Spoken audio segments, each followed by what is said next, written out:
Hello, everybody. I'm a practicing therapist and a doctoral student of psychology. Today, I wanted to go over a topic that you guys were asking in the comment section through a recent video I made regarding your avoidant pulling away and how you can regulate yourself. But a lot of people are asking how to make them actually stop pulling away and actually stay and not leave the relationship continuously or have long breaks.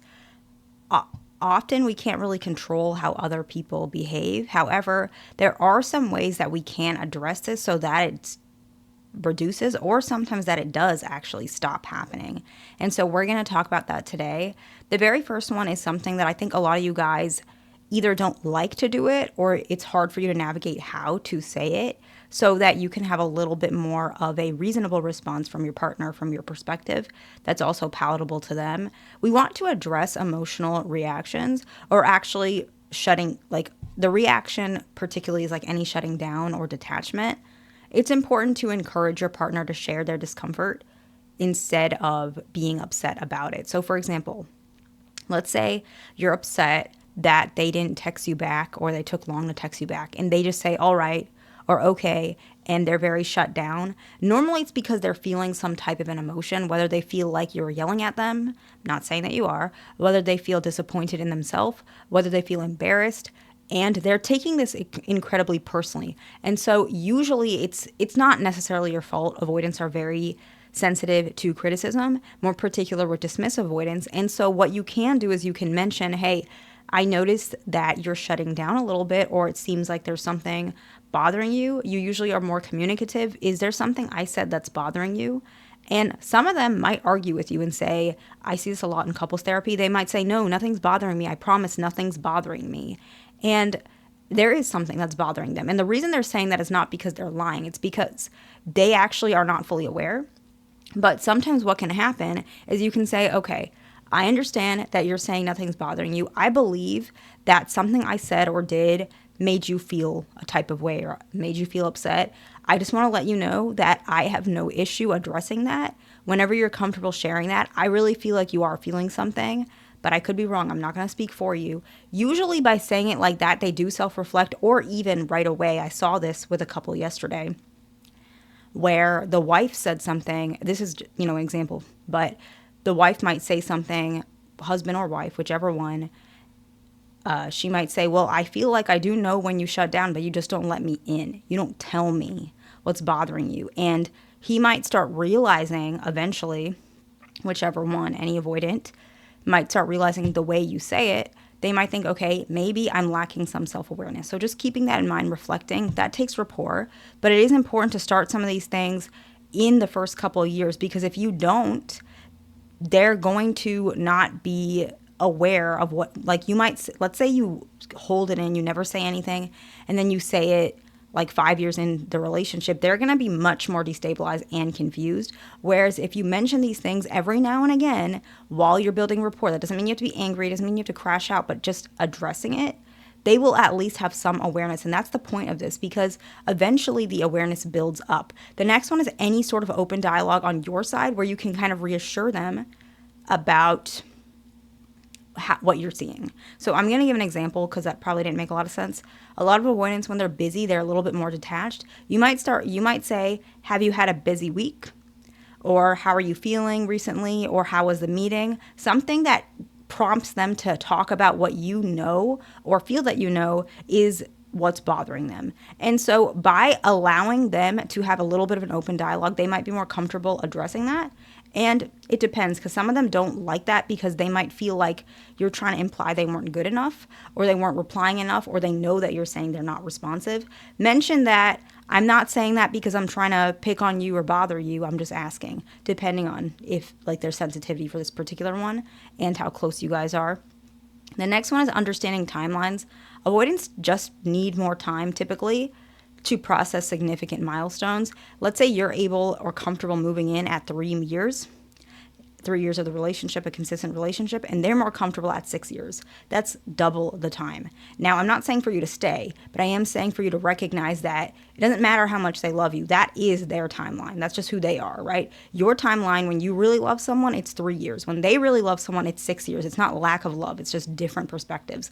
And it's not lack of feeling either. It's just how people operate differently. And so the difficult part is people take that personally when it's not personal at all, because you're going to move in. Just instead of 3 years, it's going to be 6 years. It depends on your perspective, but it's not lack of love. So it's nothing to do with you. It's not that you're not good enough. The next one is don't leave long periods of lack of contact unexpressed. That doesn't mean you have to express it right away, but once you guys get back into contact and things are mellowed down to whatever reason, communicate this. I like remaining in contact with you. Do you think that we can get to the point of texting daily at least once for a check-in? How do you feel about that? Or I'm curious how you feel. Just prompting that and letting them know that that's what you're expecting at some point. It doesn't have to be today, but it's something you guys want to work on so that you feel you don't need to be angry about it if it doesn't happen right away. But it also is something that you can also ask.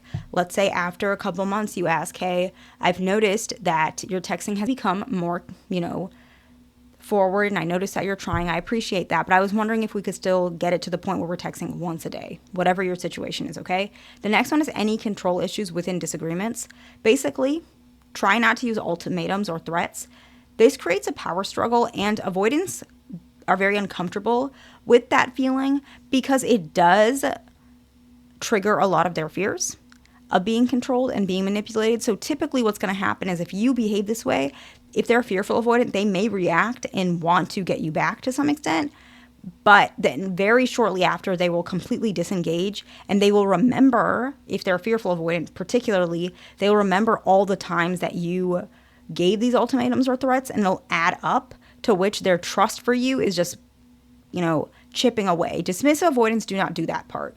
But what dismissive avoidants do is they feel very pressured when you give an ultimatum or threat. And so then what happens is they actually pull away further, almost right away, right? So it's a little bit different.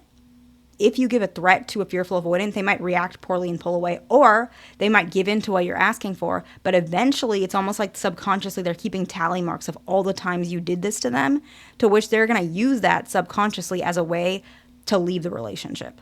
And it's because they feel like it's unequal. They feel like they're being manipulated. I'm not saying you're doing that. And you might feel like it's unequal and you're being manipulated or you're being forced or uncomfortable, whatever your struggle is. Probably not forced. I don't know the right word right now. But you guys are feeling this power dynamic instead of realizing it's not about who has power. It's just how two people operate differently. The next one is openly communicate that you're planning on working on things as well. You might mention, I'm working on regulating my emotions. I'm working on communicating more expressively. I'm working on being a little bit less emotional to the point where it's spilling all over the place, right? I'm trying to be more conscious of my reaction. Whatever it is, this one is the most helpful. If you're able to do just this, I promise you your relationship with an avoidant will improve significantly. Try it. It really will help no matter what. Even if you think you're secure and your partner is avoidant, which you might be right, doesn't mean there's nothing to fix. Anything that you want that reflects your partner's desire in the relationship, they will feel much more likely to want to lean into the relationship because it's giving them a reason to stay and not leave. This is the most important one, okay? And the next one is maintain emotional sorry, my head's all over the place. I had a really long day yesterday, and today's going to be even longer. I don't even know. Maintain emotional stability. Okay, avoidants are hypersensitive to emotional intensity. And so remaining, it doesn't mean non-reactive, but less reactive and calm overall can really help for them to not need to distance themselves. They aren't less triggered, and so they're going to be less reasons for them to pull away. So let's summarize and then we'll wrap it up. Address emotional reactions, have open dialogue, typically like trying to prompting what's going on with their day, whatever is bothering them. Understanding timelines, don't leave long periods of lack of contact unexpressed. Avoid any sort of control issues. Have open communication on what you plan on working on, accountability, and then maintain emotional stability. I hope this video is helpful to somebody. Please like, subscribe. I'll see you in the next one.